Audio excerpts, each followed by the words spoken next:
লাখো কোটি শুকরিয়া জ্ঞাপন করছি যে মহান মনিব অত্যন্ত মেহেরবানি করে আমাদের সকলকে যথাসময়ে জুমার নামাজ পড়ার জন্য পবিত্র মসজিদে উপস্থিত হওয়ার তৌফিক দিলেন, যিনি মেহেরবানি করে আমাদেরকে সুস্থ রাখলেন। আমরা শুরুতে তাকে কৃতজ্ঞতা জানাই, শুকরিয়া জানাই, কালিমাত শুকর করি আলহামদুলিল্লাহ। প্রিয় নবী মুহাম্মদুর রাসূলুল্লাহ সাল্লাল্লাহু আলাইহি ওয়াসাল্লামের প্রতি দুরূদ ও সালাম পেশ করছি।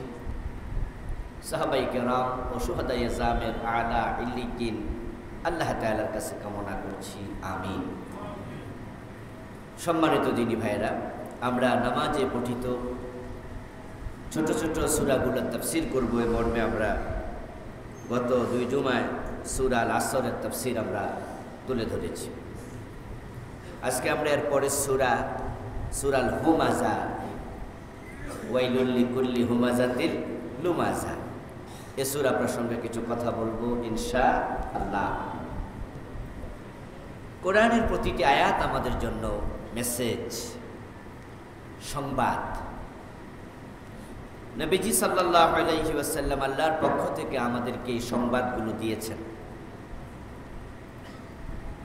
এই মেসেজ থেকে যে যতটা রফত করবে সে তত ভালো মানুষ হবে। জাহেলিয়াতের যুগেও মানুষ ছিল, কিন্তু ভালো মানুষ কম ছিল।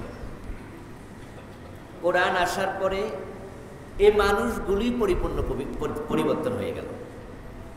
ওমর রাদিয়াল্লাহু তাআলা তিনি জাহেলিয়াতের যুগ পেয়েছিলেন, এবং সেই যুগে উনি কতটা দুধর্ষ মানুষ ছিলেন এটা আপনারা সকলেই কম বেশি জানেন। যিনি এক পর্যায়ে নবীজির কল্লা কাটার জন্য তলোয়ার হাতে নিয়েছিল। কিন্তু সেই ওমরকে এই কোরআন এমন পরিবর্তন করলো, নবীজি সাল্লাল্লাহু আলাইহি ওয়াসাল্লাম বলেছেন, লাউ কানা বা'দি নবী লাকানা ওমর। যদি আমার পরে কেউ নবী হতো, সেই নবী কি হতো? ওমর। কোরআন হযরত ওমরকে কোন জায়গায় নিয়ে গেল? আজকের পৃথিবীর মানুষ ওমরের মতো লোক ফিরে পেতে চায়, তামান্না করে। কত কবি কবিতা লিখে, গান লেখে, প্রভু তুমি বলেছ রাসূল দেবে না, বলনি দেবে না ওমর। দেখেন কবির যেই আকুতি, আল্লাহ তুমি বলেছ রাসূল আর দেবে না, এজন্য আমরা রাসূল চাই না, কিন্তু ওমরের মতো শাসক আমরা চাই, যে ওমরই চেতনায় কিছু লোক উজ্জীবিত হোক। এই ওমর কি ছিল আর কি হয়ে গেল? আর এর পিছনে সবচেয়ে বড় ভূমিকা হচ্ছে আল কোরআনের। কারণ তিনি ইসলাম গ্রহণ করার যেই উপাখ্যান ওনার জীবনের সাথে জড়িত, যেদিন তিনি তলোয়ার হাতে নিয়ে নবীজির বাড়ির দিকে রওনা দিয়েছিলেন, সেদিনই তিনি পথিমধ্যে খবর পেয়েছিলেন তার বোন ফাতেমা ইসলাম গ্রহণ করেছে। এই খবর পেয়ে তিনি আগে বোনের বাড়িতে তলোয়ারটা নিয়ে গেলেন, গিয়ে বোনকে কোরআন পাঠ করছিলেন কোনো একটা কাগজে বা কিছুতে লিখা। তখন তো আজকের মতো কাগজ ছিল না, হতে পারে কোনো কাষ্ঠখণ্ডে অথবা কোনো চামড়ায় তিনি পড়ছিলেন সূরা তাহা। এক পর্যায়ে ওমর রাদিয়াল্লাহু তাআলা বোনকে মারলেন, পরবর্তীতে বোনের হাতে সে কোরআন তেলাওয়াত করলেন। এ কোরআন ওনার অন্তরে জট তুলল, বিপ্লব তৈরি করে দিল। পরে তিনি স্বেচ্ছায় রাসূলের কাছে গিয়ে কালেমা পড়লেন। কোরআন হচ্ছে পরিবর্তনকারী এক কিতাব। এই জন্য আমরা এই সূরা থেকে আলোচনা করব, আর নিজের জীবন পরিবর্তনের জন্য আল্লাহর কাছে আকুতি জানাবো। আল্লাহ যদি আমাদেরকে সত্যের পথে চলা সহজ করে দেন, তাহলে শয়তান কোনো ব্যারিকেড তৈরি করতে পারবে না। শয়তান আমাদের মাঝে আর হেদায়াতের মাঝে কোনো দেয়াল তুলতে পারবে না।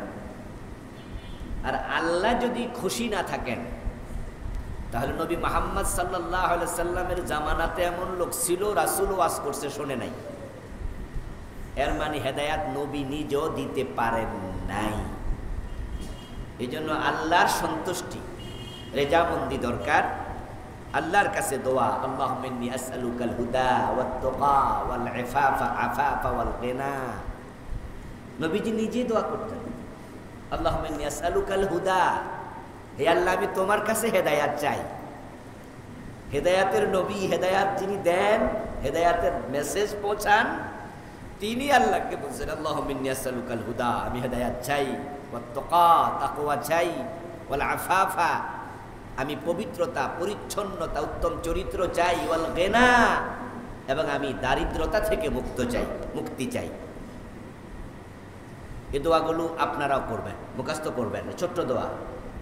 কেন ইউকসির, নবীজি দোয়া বেশি করতেন, আল্লাহুম্মা ইন্নী আসআলুকাল হুদা ওয়াত তুকা ওয়াল আফাফা ওয়াল গিনা। প্রিয় ভাইরা, তো সূরা আল হুমাযা এগুলো বহুল পঠিত সূরার একটি, আমরা মুখস্থ পারি অধিকাংশই। ওয়াইলুল লিকুল্লি হুমাযাতিল লুমাযা আল্লাযী জামাআ মালান ওয়া আদ্দাদা ইয়াহসাবু আন্না মালাহু আখলাদা কাল্লা। আল্লাহ তাআলা প্রথমে কিছু মেসেজ দিলেন, তারপরে বলছেন না এটা হবে না, লায়ুমবাযান্না ফিল হুতামা, যারা আগের চরিত্রের সাথে জড়িত তাদেরকে জাহান্নামে ফেলে দেব। তাহলে বোঝা গেল আগে কিছু ভয়ঙ্কর কথাবার্তা আছে। যারা আগের এই খারাপ চরিত্রে নিজকে সাজিয়েছে, এই চরিত্র গ্রহণ করেছে, লায়ুমবাযান্না ফিল হুতামা, তাকে হুতামায় ফেলে দেব। লা লা লামে তাকিদ, শেষে আছে নুন, তাসদীদওয়ালা নুন, এটাকে আরবি গ্রামারের ভাষায় বলা হয় নুনে সাকিলা।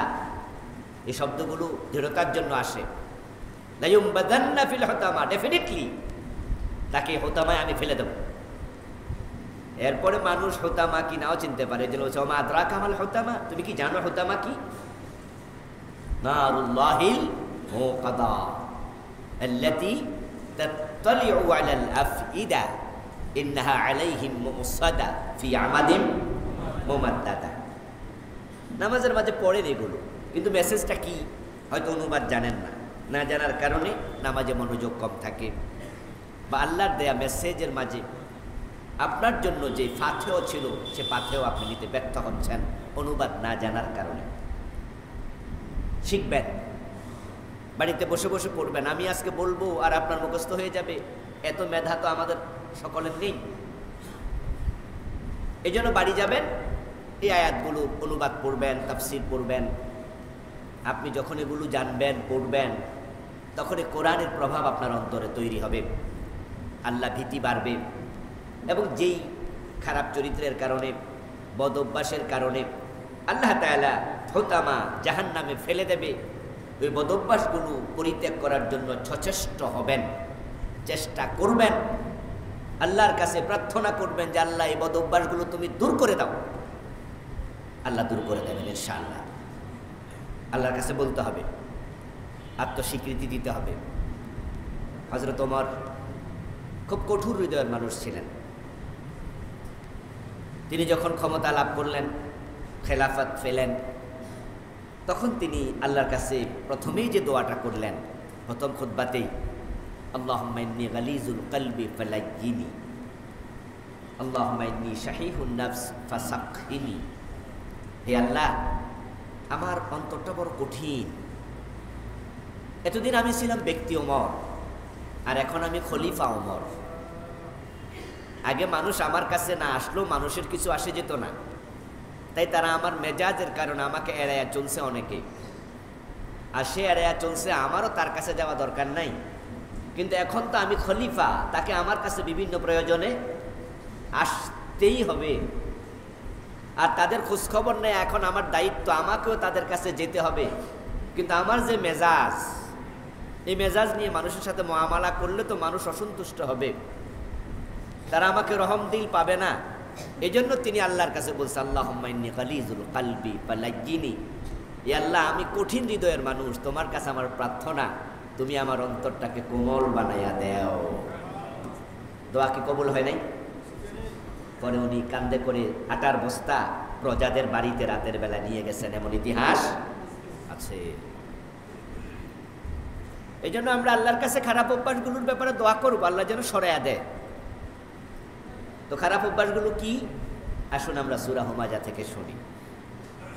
ওয়াইলুল লিকুল্লি হুমাযাতিল লুমাযা, ধ্বংস ওই লোকের জন্য, তাদের জন্য যারা মানুষের পিছনে এবং সামনে নিন্দা করে। পিছনেও নিন্দা করে, সামনেও নিন্দা করে, তাদের জন্য ওয়াইল, ধ্বংস। তাহলে বোঝা গেল পরনিন্দা ভালো অভ্যাস। কথা বলেন না কেন? সব আমার দিয়া কয় মিনিট, নিজেরাও কিছু জয়েন করেন। পরনিন্দা ভালো অভ্যাস, পিছনেও নয় সামনে। পিছনে হলে গীবত হয়, সামনে হলে কিবির হয়। বুঝ ক্লিয়ার থাকা লাগবে। অনেকে আছে মুখের উপরে কইলা কইলা আবার বলে আমি কারোর ছাড়ি না, মুখের উপরে বলে দিচ্ছি। আল্লাহ নিন্দাকে অপছন্দ করেন, সেটা পিছনে হোক আর। নিন্দা ভালো জিনিস নয়। সংশোধনের উদ্দেশ্যে সমালোচনা জায়েজ, তবে সেটাও হবে কোমল ভাষায়, নিন্দার ভাষায় নয়। এই ট্র্যাক থেকে বড় বড় আলেমরা পর্যন্ত সরে যায়।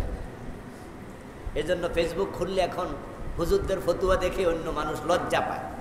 এক হুজুর আরেক হুজুরে কাফের কইয়া দেয়, ইহুদির দালাল কইয়া দেয়, এবং বলার সময় এমন মেজাজ থাকে সামনে ফাইলে কি লাইতো।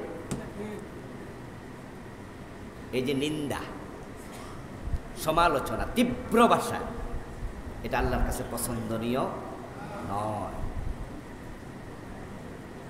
আমার মনে নাই একজন বিখ্যাত আলেম, নাম বললে আপনারা চিনতেন, একজন বিখ্যাত লোক, অতটুকু আমার মনে আছে, কিন্তু ব্যক্তির নাম আমি ভুলে গেছি।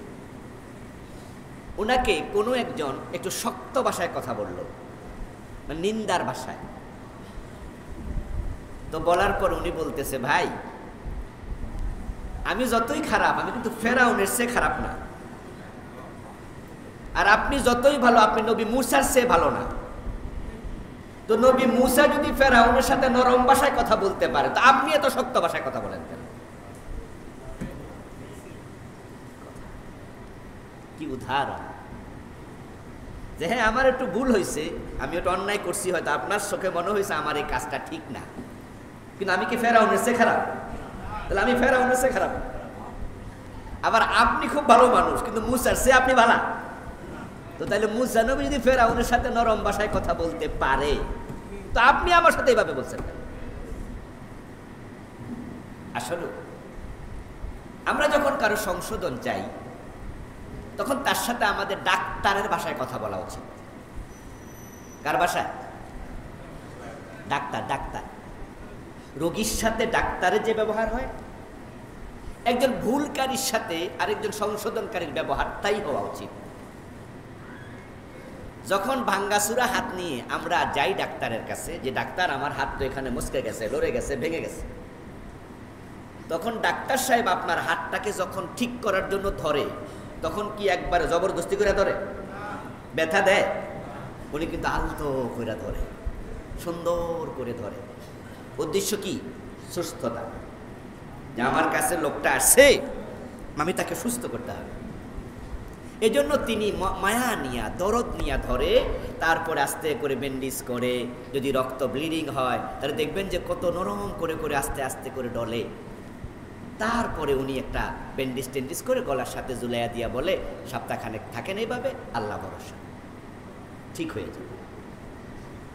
কিন্তু উনি যাওয়ার পরে যদি আরো টান মান দিত, তাহলে আগে মুচকিছে, এখন ভাঙতো। তো আমরা মানুষকে সংশোধন করার জন্য যখন কথা বলি, আল্লাহ আমাদের ক্ষমা করো, আমাদের উপর তুমি রহম করো, কিছু আলেমের ভাষা শুনলে মানে লজ্জা হয় যে কেমনে কইলে এ কথা। যাকে তাকে ইহুদির দালাল। তা আপনি যাকে ইহুদির দালাল বললেন, এমনও তো হতে পারে ওই বেটা ইহুদি চিনেই না, দালালি তো আরো ফরে। এটার নাম তোহমত। এটাকে বলা হয় অপবাদ, যেটা গীবতের চেয়ে আরো খারাপ। গীবত আসাদ্দু মিনাজ জিনা, এটা জেনার চেয়ে জঘন্য। আর গীবত বলা হয় সে অপরাধ যেটা সে করেছে তবে তার পিছনে বললেন, আর যেটা সে করে নাই সেটা পিছনে বললেন, তাহলে এটাকে আরো জঘন্য না? আপনি চুরি করছেন কিন্তু পিছনে আমি বললাম এই লোকটা ভালো না, লোকটা চোর, এটা হলো গীবত। আর আপনি চুরি করেনই নাই, আমি পিছনে বললাম এটা চুরি করছে, এটাকে আরো জঘন্য না? এটার নাম তোহমত, অপবাদ, এটা আরো বড় কবিরা গুনাহ।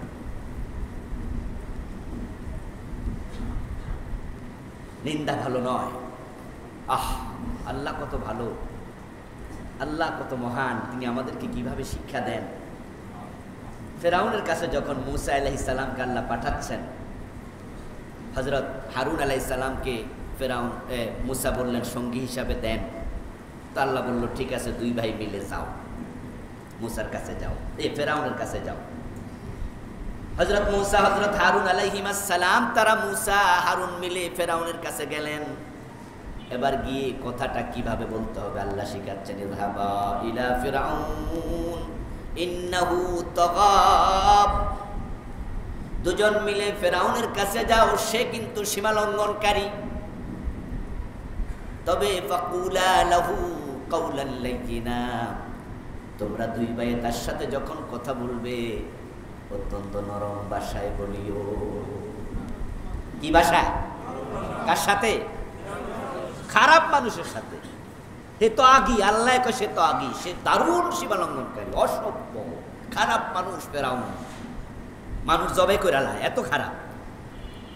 ফের আঙ্গুলি হেলনে তার ইশারায় হাজার হাজার বনী ইসরাইলের ছোট ছোট বাচ্চা পোলাপান ছেলে পেট থেকে বের হওয়ার পরে জবাই করে দিচ্ছে। এত খারাপ সে। কিসের শেখ হাসিনা? এর চেয়ে আরো 100 গুণ বেশি খারাপ ছিল সে। ছোট ছোট বাচ্চা, সত্য প্রসূত বাচ্চা পর্যন্ত জবাই করে দিচ্ছে। তুলনা করেন, এই ফেসিড যদি এত খারাপ হয়, ফেরাউন কত বড় ফেসিড ছিল।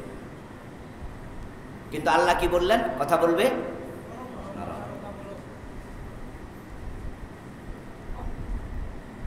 নবীজি সাল্লাল্লাহু আলাইহি ওয়াসাল্লাম একদিন উম্মাহাতুল মুমিনিন কারো সাথে বসে আছেন, গল্প করছিলেন কোনো এক ব্যক্তিকে নিয়ে, যার গল্পটা সুন্দর গল্প ছিল না, তার এমন কিছু কথা এসেছিল ওই আলোচনায় যাহা সে করেছে তাদের সাথেই, যাহা রাসূল পছন্দ করেন নাই। এর মাঝে ওই লোকটা হাজির হয়ে গেল। আসার পরে নবীজি তার সাথে খুব ভালো ব্যবহার করলেন। তো এই লোকটা চলে যাওয়ার পরে এবার উম্মাহাতুল মুমিনিনের উনি বলছি, ইয়া রাসূলুল্লাহ, সে না খারাপ মানুষ, কিছুক্ষণ আগে তার বিষয়ে আমরা যা শুনলাম। নবীজি বলে, হ্যাঁ খারাপ মানুষ ঠিকই তো, কিন্তু আপনি যে তার সাথে এত সুন্দর ব্যবহার করলেন। রাসূল বলে, আমি তো খারাপ না, তো আমি খারাপ ব্যবহার করবো কেন?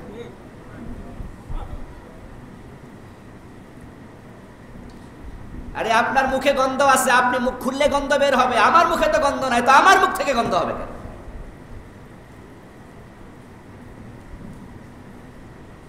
আপনার কাছে ময়লা আছে তো আপনি নিক্ষেপ করবেন, ময়লাই তো আছে। আমার কাছে গোলাপ ফুল আছে, আমি তো গোলাপ ফুল মারবো, ময়লা তো আমার কাছে নেই।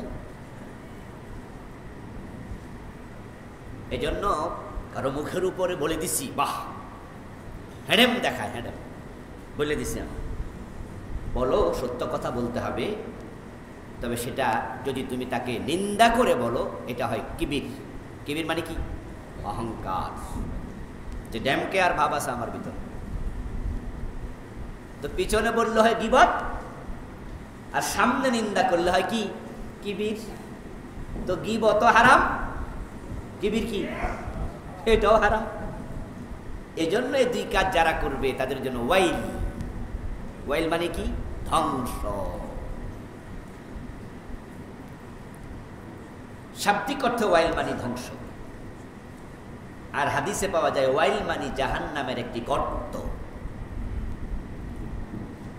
তিরমিজিতে এসেছে, ক্বালান নবী সাল্লাল্লাহু আলাইহি ওয়াসাল্লাম, আল ওয়াইলু ওয়াদিন ফি জাহান্নাম ইয়াহবি ফিহিল কাফিরু 40 খরিফান ক্বাবলা আন ইয়াবলাগা কা'রা।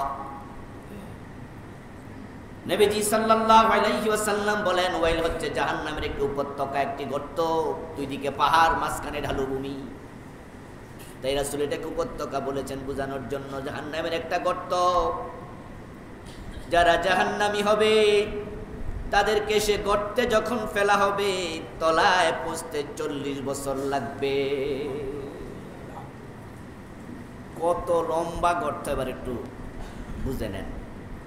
10 তলা বিল্ডিং এর ছাদ থেকে একটা ইট ফেলে দিলে তলায় যেতে 30 সেকেন্ড 20 সেকেন্ডও লাগবে না, ফেলবে না দেখবে চলে গেছে। আর জাহান্নামীকে ওয়াইল দোজকে ফেললে 40 বছর লাগবে তলায় যেতে। সে জাহান্নামে আল্লাহ ফেলবে কাকে?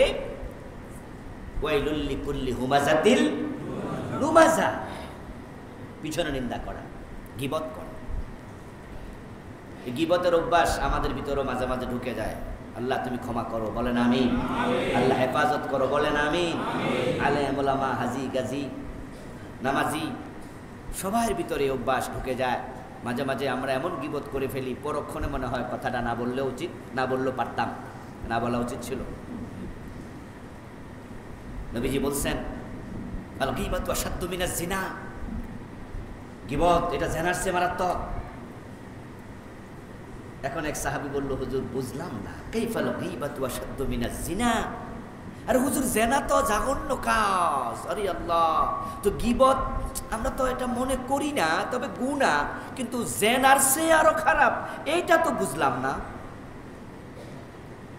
নবীজি বলছে শোনো, ইন্নার রাজুলা লা ইয়াজনি সুম্মা ইয়াতুবু ফায়াতুবুল্লাহু আলাইহি ওয়া ইন্না সাহিবাল গীবা লা ইউগফারু লাহু হাত্তা ইয়াগফিরাহা লাহু সাহিবু। গীবত কিভাবে জেনার চেয়ে জঘন্য? নবীজি এবার জবাব দেন, জেনা একটা খারাপ কাজ, জঘন্য গুনাহ, এটা ঠিক বলেছ। তবে কোনো ব্যক্তি জেনা করে একা একা চোখের পানি ছেড়ে আল্লাহর কাছে ক্ষমা চাইলে আল্লাহ তাকে ক্ষমা করতে পারেন, কিন্তু কেউ কারো গীবত করলে আল্লাহ ক্ষমা করে না, যতক্ষণ না যার গীবত করছো সে ক্ষমা না করে। তাহলে জেনার গুনাহ, মদ খাওয়ার গুনাহ ক্ষমা পাওয়া সহজ, গীবতের গুনাহ ক্ষমা পাওয়া জটিল। কারণ আমরা এমন লোকের গীবত করি যার কাছে আর লজ্জায় বলিও না যে ভাই আমি আপনার গীবত করছি, আমার মাফ করে দেন। এবং সে আপনাকে ক্ষমা করবে কি, সে তো জানেও না আপনি যে তার গীবত করছেন। নামাজ শেষে আজকে যাইতে যাইতে আপনি আমার গীবত করলেন, আবুল কালাম আজাদ সাহেব কি কয় এসব, এটি ওয়াজ হইল। অথবা আমার কোনো ওয়াজ শুনে আপনার ভালো লাগলো না, এই হুজুর বেশি রাজনীতির ওয়াজ করে, আপনি যাইতে যাইতে আমার গীবত করলেন। কিন্তু আপনি আমার সামনে এসে বলবেন যে হুজুর আমি আপনার গীবত করছি, লজ্জা পাচ্ছেন, কেমনে কই, হুজুর আমার পরিচিত মানুষ, হুজুর কই আমার পিছনে এসব করেন, সম্পর্কটা নষ্ট হয়ে যাব, থাকবো না। তাহলে আল্লাহ বলবে আমি তোমারে ক্ষমাও করব না। তো জেনা ক্ষমা পাওয়া যায়, কিন্তু গীবত খুব জটিল। রাজনৈতিক কারণে বাংলাদেশে গীবতটা একটু বেশি হয়, কারণ আমাদের মতো রাজনীতি পৃথিবীর খুব একটা দেশে নাই। অন্য দেশে মনে এত রাজনীতি পৃথিবীর কোনো দেশে নেই, এমন রাজনীতি। তো রাজনৈতিক কারণে শেখ হাসিনারে সারাদিন গেলিয়েতেছে, খালেদা জিয়ারে সারাদিন গেলিয়েতেছে। এই যে আপনি শেখ হাসিনা খালেদা জিয়ার পার্সোনাল বিষয় নিয়ে কথা বললেন, তাদের আবার জাতীয় বিষয় নিয়ে কথা বলা গীবত না, এটা আবার বুঝে রাখেন। যাদের কোনো ভুলের কারণে জাতি ক্ষতিগ্রস্ত হয়, তার ভুলের সমালোচনা তার পিছনে করা যাবে জাতিকে সংশোধন করার জন্য, জাতিকে সতর্ক করার জন্য। আর যেই ব্যাপারটা জাতির সাথে জড়িত না, এটা তার পার্সোনাল ব্যাপার, ওটা তার পিছনে বলা যাবে না, এটা জাতির সাথে সম্পৃক্ত না। যেমন ফেরাউনকে নিয়ে আমরা কত কথা বলি, গীবত হইতেছে তো ফেরাউনের সামনে কইছি, তাহলে এর পিছনে যে বললাম, কারণ সে ছিল এমন এক লিডার যে একটা জাতিকে শেষ করে দিচ্ছে। তাই পরবর্তী জাতিকে তার ব্যাপারে সতর্ক করে বোঝানো হয়, তোমরা ফেরাউনের মতো হইও না। যদিও সে ব্যক্তি, কিন্তু জাতির সাথে সম্পৃক্ত। তো আমাদের দেশেও কিছু নেতা আছে যাদের কিছু কাজ জাতীয়ভাবে ক্ষতিকর, তখন আমরা বলি, ইবরতের জন্য বলি, নসিহার জন্য বলি। কিন্তু ব্যক্তিগত বিষয় যে শেখ হাসিনাকে নিয়ে আমি বললাম, আপনি বললেন, খালেদা জিয়াকে নিয়ে বললেন, বলুন তো ওদের কাছে কি আমরা বলতে পারবো যাইয়া যে ম্যাডাম আমার গীবত করছিলাম, আপনার ক্ষমা করে দেন? এই সুযোগ কি আদৌ আমরা পাবো? তাহলে এটার ক্ষমা কেমনে নেব? আরে মদ খাইলে তো ক্ষমা নেওয়া যায়, রাতের গভীরে চোখের পানি ছেড়ে বলো ক্ষমা হয়ে যাবে। কিন্তু এইটার ক্ষমাটা হবে কেন? এই জন্য গীবতটা আমাদের দেশে মহামারী। মদ সবাই আমরা খাই না, আলহামদুলিল্লাহ। জেনা সবাই করি না, কিন্তু গীবত করে না এমন কয়জন আছে?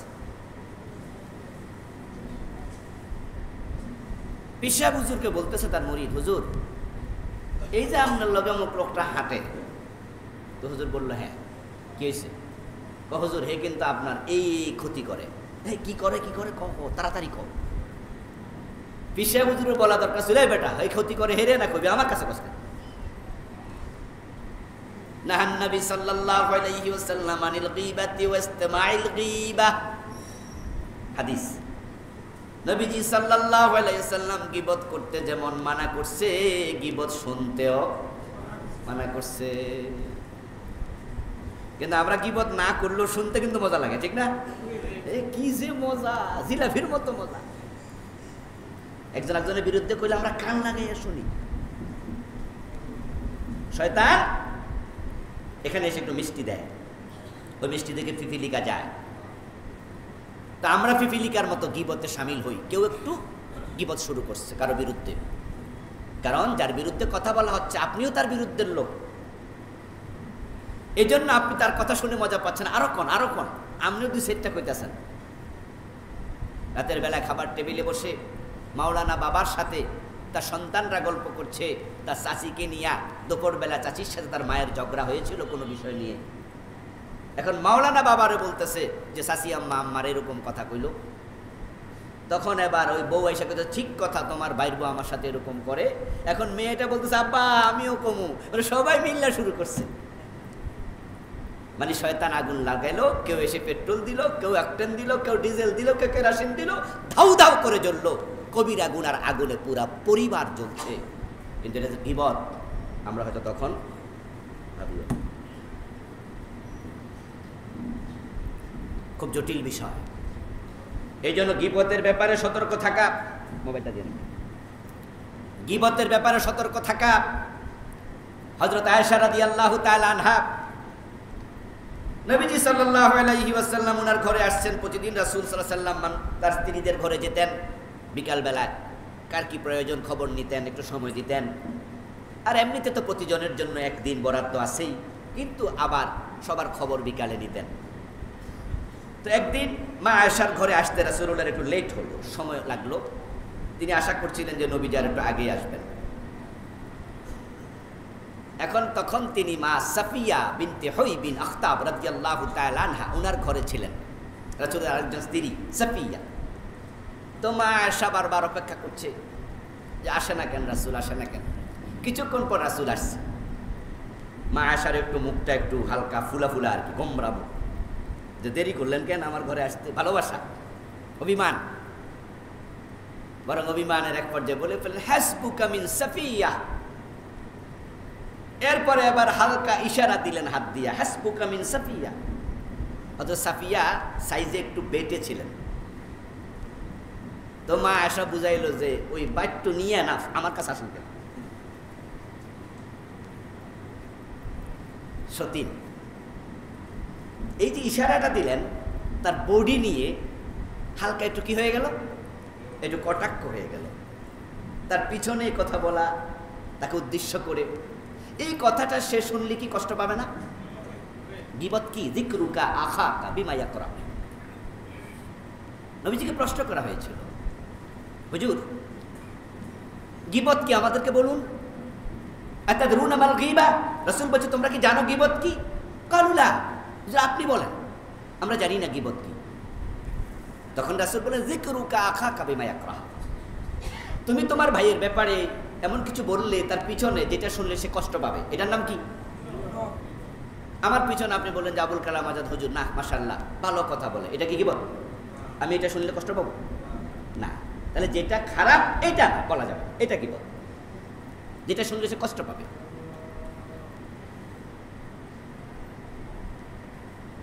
এক সাহাবী আবার বললেন ইয়া রাসূলুল্লাহ,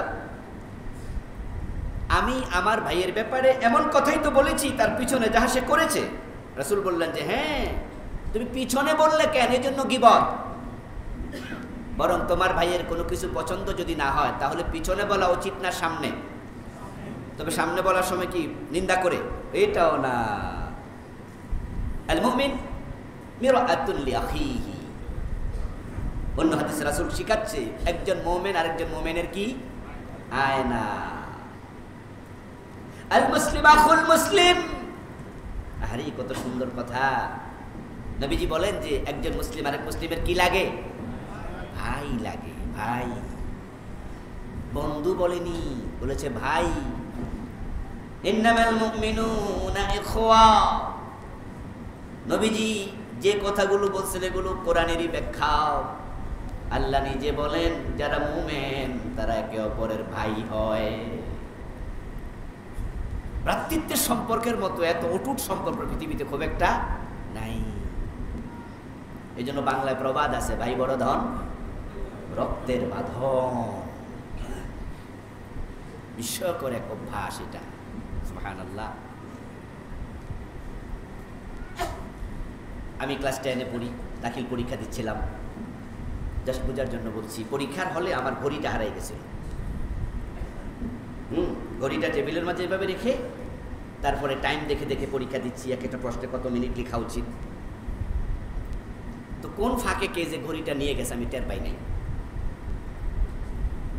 বিকেলে বাড়িতে আসলাম, কুমিল্লায় পরীক্ষার হল ছিল, 14 গ্রাম। বাড়িতে আসলাম, এসে আমার বড় ভাইকে বললাম যে আমার ঘড়িটা হারাই গেছে আজকে। আমার বড় ভাই সাথে সাথে নিজের হাতের ঘড়িটা খুলে আমার দিয়েছে। উনি খুলেই বলে দাও। ভাই কি এক রিলেশনের নাম। আপনার সাথে তার যতই সম্পর্কহীনতা থাকুক, মেজাজ এত খারাপ তার উপরে যে পাইলে থাপড়াবেন, যে পাই ফাইলে বাইরে গুলি করে দেবে, এমন শত্রুতা। কিন্তু যদি বাসায় শুনতে পায় যে ভাই বাজারে কারো তার আক্রান্ত হয়েছে, কেউ তার মারছে, তার মন এখানে আর থাকবে না। দৌড়ে যাবে অথবা কাউকে পাঠাবে, একটু খবর নে তো। তো নবীজি বলছেন যে আল মুসলিম আখুল মুসলিম। আরেকজন মুসলিম তোমার কি লাগে? ভাই লাগে। ইন্নামাল মুমিনুনা ইখওয়া। মুমিনরা ভাই ভাই। এজন্য আল মুমিন মিরাতুল লিআখিহি। ভাই ভাইয়ের জন্য আয়না। তো আয়নার সামনে আপনি যখন দাঁড়াবেন তখন আপনার চেহারায় যদি কোনো স্পট থাকে, ময়লা থাকে, আয়না আপনাকে দেখাই দেবে না? ঠিক আমরা যদি কোনো মুসলমানের দোষ দেখি, ভুল দেখি, তাহলে আমাদের দায়িত্ব হচ্ছে বলে দেয়া। আর যদি আপনি মনে করেন যে না, উনাকে বলতে গেলে উনি মাইন্ড করে, একাধিকবার আগে বলেছিলাম উনি কথা শোনে না, শুনতে চায় না, উনি মাইন্ড করে, তাহলে আমরা কি করব? এড়ায়া যাব, কিন্তু পিছনে বলে গুনাহ করব না, এড়ায়া যাব। হযরত সাফিয়াকে লক্ষ্য করে মা আয়েশা বললেন হাসবুকা মিন সাফিয়া, ইশারা দিলেন। এই কথাটা সাফিয়া শুনলে কষ্ট পাবে, এটা গীবত হয়ে গেল। নবীজি সাল্লাল্লাহু আলাইহি ওয়াসাল্লাম তখন রেগে গেলেন, আয়েশাকে বললেন লাকাদ কুলতি কালিমাতান লাউ মুজিজাত বিহা আল বাহর লা মুজিজাতহু। আয়েশা, তুমি এমন একটি কথা বলছো, এমন একটি শব্দ উচ্চারণ করছো, সাফিয়াকে লক্ষ্য করে, যদি এটা কোনো সাগরের পানিতে মিশানো হয়, সাগরের পানিটা নষ্ট হয়ে যাবে।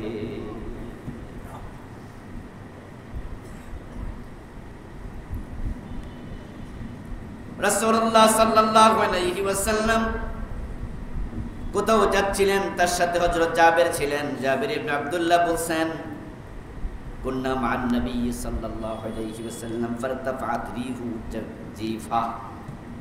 আমরা রাসূলের সাথে যাচ্ছিলাম, হঠাৎ করে কোনো মরা প্রাণী, পচা দুর্গন্ধযুক্ত প্রাণী মরে গেছে, পচে গেছে, এটার একটি দুর্গন্ধ আমাদের নাকের মাঝে আসলো। ফারতাফাত রিহু জিফাতিন মুনতানা। ফাকাল আন-নবী তাদরুনা মা হাযিহির রিহ। কিন্তু আমরা দেখতে পাচ্ছিলাম না আশেপাশে কোনো মরা প্রাণী, দুর্গন্ধটা আসলো নাকে। নবীজি জিজ্ঞাসা করলেন এই গন্ধটা কোত্থেকে আসছে জানো নাকি? আমরা বললাম হুজুর মরা প্রাণী তো দেখি না, কিন্তু দুর্গন্ধটা তো শুনলাম নাকের মাঝে আসলো। রাসূল বলছেন হাদিহি রিহুল্লাযীনা ইয়াক্তাবুনাল মুমিনিন, এটা হলো কিছু মুমিনের গীবত করা হয়েছে, তাই ওই গীবতের দুর্গন্ধ এখানে আসছে। গীবত মানে মরা ভাইয়ের গোশত খাওয়া, মরা ভাইয়ের গোশত খাওয়া। আইয়ুহিব্বু আহাদুকুম লাহমা আখিহি মাইতান ফাকারিহতুমুহু, এটা তোমরা পছন্দ করো না মরা ভাইয়ের গোশত খাওয়া। লা ইয়াক্তাব বা'দুকুম বা'দা, সুতরাং তোমরা একে অপরের গীবত করবে না। ক্লাসে বসে গীবত করে, ওস্তাদ ছাত্রদের সামনে গীবত করে। সাবধান উম্মাহ, সাবধান। ক্লাসের মাঝে আরেকজন মুসলিমের ব্যাপারে এমন কুৎসা রটনা করে,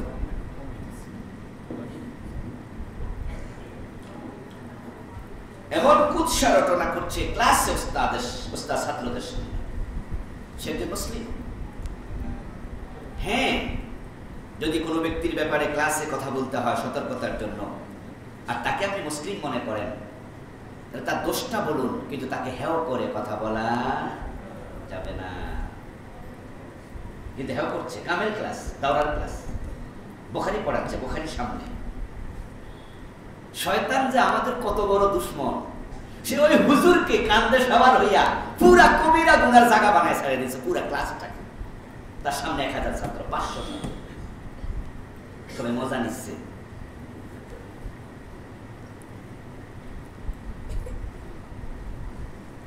নবীজি বলছেন, আমি মেরাজের রাতে সফর করছিলাম, জান্নাত সফর করেছি, জাহান্নাম দেখেছি। আমি যাচ্ছিলাম, একদল লোক, লাম্মা উরজাবি মারারতু বিকওমিন লাহুম আসফারুম মিন নুহাস ইয়াখমাশুনা উজুহাহুম ওয়া সুদুরাহুম। আমি মেরাজের রাতে যাচ্ছিলাম, একদল লোককে দেখলাম, যে লোকদের হাতের নখগুলো আল্লাহ তাআলা তামা দিয়া বানাইয়া দিছে। তাদের নখ হলো তামার তৈরি, এবং তারা নিজের নখ দিয়া চেহারার মাঝে এভাবে জোরে জোরে আছর মারতেছে, বুকের মাঝে আছর মারতেছে, নিজের নখ দিয়া নিজের চেহারা ছিঁড়ে ফেলতেছে, নিজের বুক ছিঁড়ে ফেলতেছে। ফাকুলতু মান হাউলা ইয়া জিবরিল, আমি জিজ্ঞাসা করলাম, জিবরিল, এমন অভিনব শাস্তি, ওরা কারা? নিজের চেহারা নিজে ছিঁড়ে ফেলতেছে। قال هؤلاء الذين يأكلون لحوم الناس ويقعون في أعراضهم। জিবরিল আমিন জবাব দেয়, এই লোকগুলো দুনিয়ায় মানুষের মাংস ভক্ষণ করেছে। মাংস খাওয়া মানে কি? আসলে মাংস খাইছিল, গীবত করছে। এই লোকগুলো দুনিয়ায় মানুষের গীবত করত। ويقعون في أعراضهم, মানুষের ইজ্জত নষ্ট করত, ইজ্জত নষ্ট করত। একজন মুমিনের ইজ্জত আর একজন মুমিনের কাছে হারাম, তার রক্ত যেমন হারাম। আমার রক্ত আপনি খেতে পারবেন না, এটা হারাম। আমার ইজ্জত নষ্ট করতে পারবেন না, এটা হারাম।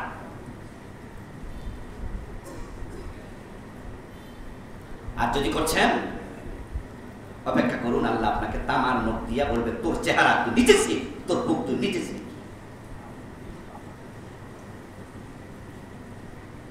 আমরা এটাকে ইবাদত বানিয়েছি। কেউ ইবাদত বানিয়েছি কিভাবে? যে ওর বিরুদ্ধে বলাটা সওয়াবের কাজ। তাই সত্য হলেও বলবো, মিথ্যা হলেও বলবো, কিছু উপবাদ চাপায়। আল্লামা সাইদি রহমতুল্লাহ আলাইহি 71-এ উনি কোনো দল করতেন না, রাজাকারী তো বহু দূরের কথা, কিন্তু উনাকে শুধু রাজাকারী বানায় নাই, দর্শনকারীও বানাইছে। বানায় নাই। অন্যের ইজ্জত আপনার কাছে কোনো ব্যাপার না, ম্যাটার না, ইজ্জত শেষ করে দেন, তার তাকসার করে দেন।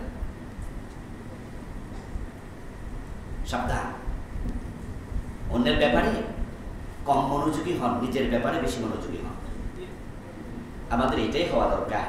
আল কাইয়িসু মান দানা নাফসা ওয়া আমিলা লিমা বাদাল মাউত।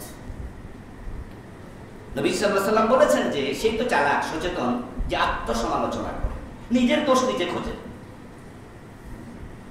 অন্যেরটা পাইলে এটা নিয়ে একবার ইউটিউবে নিজের একবারে কি বলে ভিডিও বানিয়ে ছেড়ে দিতে হবে। অমুক তার বউ তালাক দিছে, তার বউর সাথে তার ঝগড়া হয়েছে, ইদানিং ফেসবুক তারা নিয়ে গরম হয়ে গেছে না? আমি নাম বললাম না, আপনারা সচেতন মানুষ তো জানেন।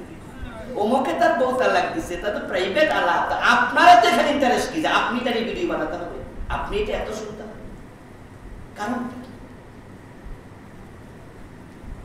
অমুক হুজুরই করছে, পাইলে তো এবার বাসনা বাজায় সারে। অথচ ওনারই অপরাধ আছে, ভুল আছে। আপনি নিজের দিকে তাকান তো, আপনি তুলসী পাতার ধোয়া, একটু পানি দিয়া ধোয়া, আপনি দুধ একবারে খাটি, আপনার কোনো ভুল টুল নাই।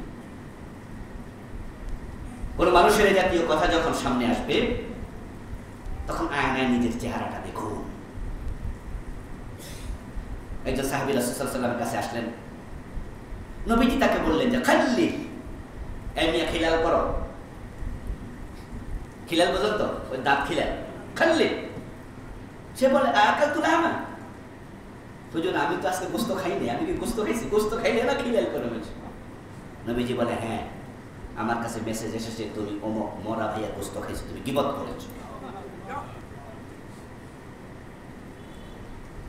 ওয়াইলুল লিকুল্লি হুমাযাতিন লুমাযা, পিছনে বলা হুমাযা, সামনে বলা কি লুমাযা। সামনে বলে কারা ডেসপারেট টাইপের লোকেরা, মুখের উপর কই দিছে। এটা হলো অহংকার। আর অহংকার কার চাদর? আল্লাহর চাদর। আর এই নবীজির কি উত্তম স্বভাব ছিল, যখন তিনি কারো দোষ দেখতেন তখন তিনি বললেও তাকে সুন্দর করে বলতেন। আর মাঝে মাঝে তিনি তাকে নির্দিষ্ট করে বলতেনই না, বরং তিনি মসজিদে আসলে ওই বিষয়টা নিয়ে ইজমালি আলোচনা করতেন। এবং তিনি বলতেন যে এক ব্যক্তিকে রাসূল দেখলেন যে সে নামাজের মাঝে দাঁড়াইয়া একবার এদিকে তাকায় আরেকবার ওদিকে তাকায়। নবীজি বললেন যে এই লোকদের কি হলো যে তারা নামাজে এদিক সেদিক কেন তাকায়? তাহলে যে লোকটা নামাজে এদিক সেদিক তাকাইছে সে এখানে আসে না?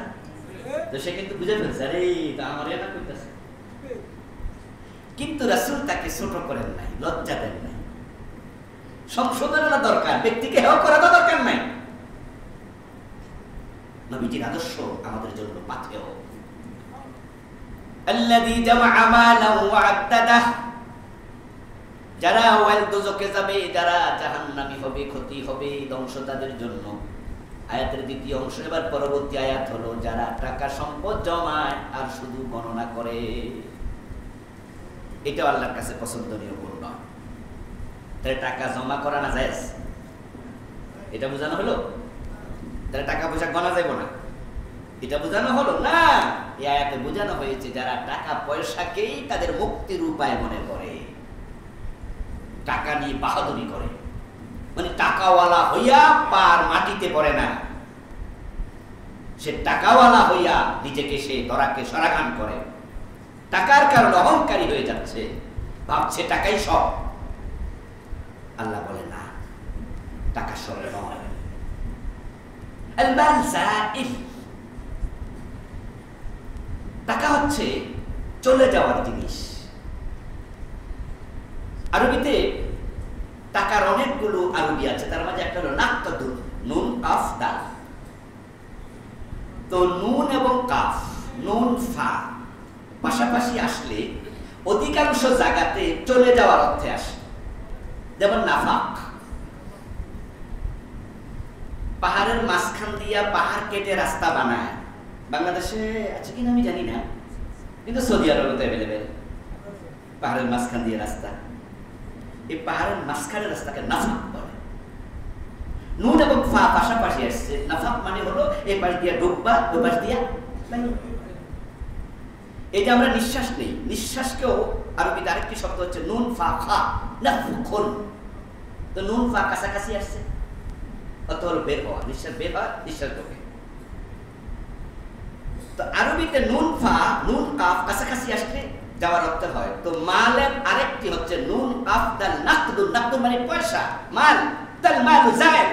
টাকা কখনো থাকার জন্য আসে না। আর টাকা যারা ধইরা রাখে, খরচ করে না, তারা মানুষ কি কয়? পিটা, কৃপণ, বখিল। আরে বেটা, টাকা তো থাকার জন্য আসে না, তো ধরে রাখলি কেন? তো যে মাল আপনি বারবার বলছেন সেটা আপনার মুক্তির উপায় কেমনে হবে? এটা তো যায়, এটা তো চলে যায়। আল্লাহ এটা পছন্দ করে না কোনো ব্যক্তি তার মালকে প্রাধান্য দেবে। মাল হবে, সম্পদ হবে একজন মুমিনের কাছে নৌকার তলার পানির মতো। নৌকা ব্যতীত, পানি ব্যতীত নৌকা চলে না। নৌকা চলতে পানি লাগবেই। অর্থ সম্পদ, টাকা পয়সা ছাড়া আমাদের জীবন চলবে না। টাকা লাগবেই। টাকা ছাড়া মসজিদ বানানো যাবে? টাকা ছাড়া হজে যাওয়া যাবে? কাপড় পরা ছাড়া নামাজ পড়া যাবে? কাপড় পরা তো ফরজ, তো কাপড় পরতে হলে কাপড় কিনতে টাকা লাগবে না? টাকা ছাড়া চলে না তো। জীবনটাই তো অচল। টাকা খুব দামি জিনিস। কিন্তু নৌকার তলার পানি যেমন নৌকার ভিতরে থাকে না, তলায় থাকে, টাকাও মুমিনের অন্তরের বাহিরে থাকবে, অন্তরের ভিতরে না। অন্তরে থাকবে আল্লাহর ভয়। কিন্তু কিছু মানুষ এই টাকারে কলিজার ভিতরে ঢুকাই দিচ্ছে। এই টাকা ছাড়া বুঝি না। টাকা দিলে মানুষ খুন করে নেবে, এমন কিছু জালেম আছে না? ওরে বাবা রে বাবা, কত খারাপ হইলে সে টাকার বিনিময়ে মানুষ গুলি করে। যাকে গুলি করছে সে চিনেই না, শুধু টাকার লেগে গুলি করে দিচ্ছে। অপহরণ করছে, এই যে লাশ গুম করছে, মানুষ গুম করছে, লাশ মারার পরে জ্বালাইয়া দিছে আগুন লাগাইয়া। আচ্ছা, যেই লোকগুলো, যে বাচ্চাগুলো লাশ পোড়াই ফেলছে, ওদের সাথে ওদের কি কোনো দুশ্মনী আছে? মসজিদের সামনে 2টি প্রাইভেট কার রাখা আছে। মেহরবানি করে একটু সরাইতে হবে, রাস্তায় মনে হয় এটা সরানোর প্রয়োজন দেখা দিয়েছে। ড্রাইভার সাহেবদের দৃষ্টি আকর্ষণ করছি, মসজিদের সামনে যারা প্রাইভেট কার রেখেছেন মেহরবানি করে একটু সরাইয়া রাখেন। প্রিয় ভাইয়েরা, যে বাচ্চাগুলোর লাশ পোড়াই, ওদের সাথে পার্সোনাল কোনো দুশ্মনী আছে? নাই। ব্যারিস্টার আরমানকে যারা গুম করে 8 বছর না কত বছর রাখলো তো নাকি? 8 বছর। মোটা আরমান চিকন হয়ে গেছে, চোখ সব বেঁধে রাখছে। আচ্ছা বলুন তো, যে অফিসাররা ওরা গুম করছে, পার্সোনাল কোনো দুশ্মনী আছে? কিন্তু চিনি হতো না, চাকরি করে, চাকরি। আজকে আমি ভোরাতে বা জানি কালকে সাক্ষাৎকার দেখছিলাম ব্রিগেডিয়ার জেনারেল আজমির। উনি বলছে যে আমাদের বর্তমান সেনাপ্রধান ওয়াকার ওনাকে বলেছেন যে স্যার, উনি মুক্তি পাওয়ার পরে, স্যার বলার কারণ আছে, কারণ আমি জেনারেল আজমি ভাইয়ের সাথে আমার এবার মক্কায় দেখা হলো, একসাথে এক হোটেলে বসে খেলাম। ওখানে আমি আজমি ভাইকে জিজ্ঞাসা করলাম যে ওয়াকারুজ্জামানের সাথে আপনার সম্পর্ক কি, এখন আছে কি? আর শুনেছি উনি নাকি আপনার ছাত্র। আমার শোনা কথাটা আমি জাস্টিফাই করছি। উনি বললেন যে হ্যাঁ, তাকে আমি একটি কোর্সে পড়িয়েছিলাম। আমাদের কিছু কোর্স আছে সেনাবাহিনীর অফিসারদের, একটা কোর্স আমি তার টিচার ছিলাম। সিনিয়র তো বটেই, সিনিয়র তো অভাব নাই, কিন্তু টিচার তো সবাই হয় না, তো আমি টিচার ছিলাম, এ সুবাদ আমি তার টিচার। তো উনাকে শুনলাম, উনি সাক্ষাৎকারে গত রাতে শুনলাম, আজকে সকালে বলছে জেনারেল ওয়াকার আমাকে বলছে, স্যার আমাদের জেনারেলগুলোকে আপনারা আদালতের মুখোমুখি করবেন না। তা আমি বললাম যে কেন? তারা তো গুম করছে, তারা তো খুন করছে, আমারে তারা গুম করে নিয়ে গেছে, কেন করবো না? বলে স্যার সেনাবাহিনী বদনাম হয়ে যাবে। তো সেনাবাহিনীর যে কাজে বদনাম হয় সে কাজ তারা কেন করলো? উত্তর দিল, স্যার তারা তো চাকরি করে, চাকরি বাঁচাইতে হলে করা লাগে। তখন আজকেই শুনলাম আজমি বলতেছে কেন চাকরি করতে হবে? রিজিকের মালিক কি চাকরি? রিজিকের মালিক তো আল্লাহ। তো তারা এই কাজ কেন করলো? তাদেরকে আমি ছাড়বো না, তাদেরকে বিচারের মুখোমুখি করা হবে। আল্লাযী জামা মালাউ ওয়া আদ্দাদা, টাকা টাকা টাকা, চাকরি চাকরি বাঁচাতে হবে। মানুষ গুম করে লাও, খুন করে লাও। তোমার কলিজার ভিতরে টাকা ঢুকে গেছে, তোমার কলবে টাকা ঢোকার কথা ছিল না, কলবে থাকবে আল্লাহর ভয়। বাড়ি গিয়ে রাতের বেলায় 4-5 ফোঁটা মধু খাটের তলায় রেখে দেবেন। সকালবেলা ঘুম থেকে উঠে দেখবেন ওখানে পিপিলিকার দল হাজির, কারণ মধু তাদেরকে টানে, আকর্ষণ আছে। টাকার প্রতি আমাদের আকর্ষণ আছে, এটা মধুর মতো। আর দুনিয়া হালুবাতুন খাদারা, নবীর হাদিস সহিহ বুখারীতে এসেছে, রাসূল বলছে দুনিয়া বড় সতেজ, বড় মিষ্টি, এটা তোমাদের টানবে। কিন্তু পিপিলিকার মাঝে কিছু আছে ব্যাককল, অতি লোভী, কিছু আছে সচেতন, চালাক।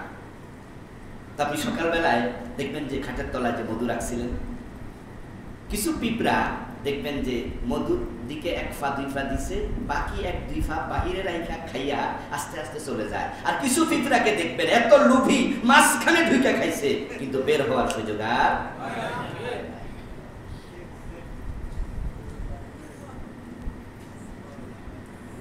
অতি লোভে তাতি নষ্ট। ওয়াইলুল লিকুল্লি হুমাযাতিল লুমাযা الذي جمع مالا وعدده يحسب أن ماله أخلده। আরে সে শুধু টাকা গণে না, মনে মনে ভাবে এই টাকা দিয়ে আমি বেঁচে থাকবো, টাকাই আমার সব, এটা আমাকে চিরঞ্জীব করে রাখবে। টাকা যে সব না। সালমান এফ রহমানের দিকে তাকাইলে টের পাওয়া যায় না? কেন ওনার নাম বলছি? ওনার সাথে ব্যক্তিগত ঝগড়া আছে না, কারণ তিনি বাংলাদেশে টাকার কমির। যে কয়জন বাংলাদেশে 1 ক্লাস ধনী, তার মাঝে উনি একজন আছে না? ওনার বেক্সিমকো গ্রুপে চাকরি করছে কত লোক? 10,000-এর বেশি শ্রমিক, হাজার হাজার কোটি টাকার উনি মালিক।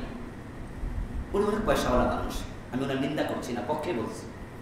কিন্তু বলুন তো, ওনার টাকা ওনাকে বাঁচাইতে পারছে?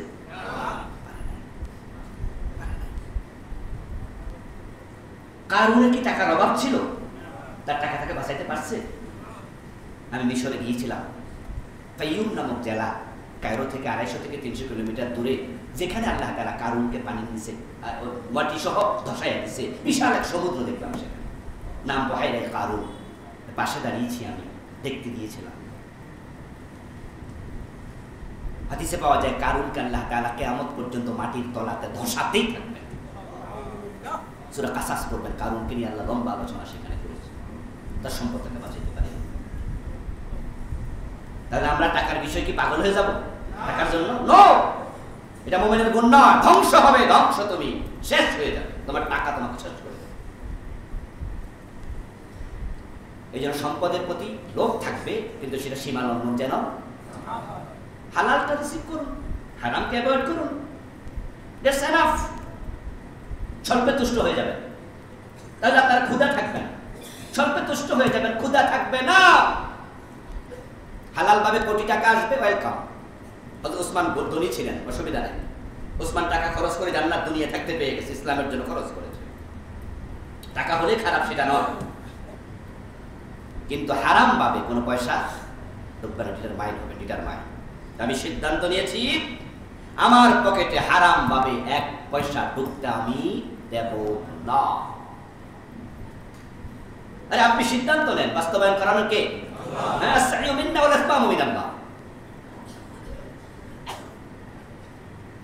সবাই পারে না তা নয়, কিছু লোক পারে তো।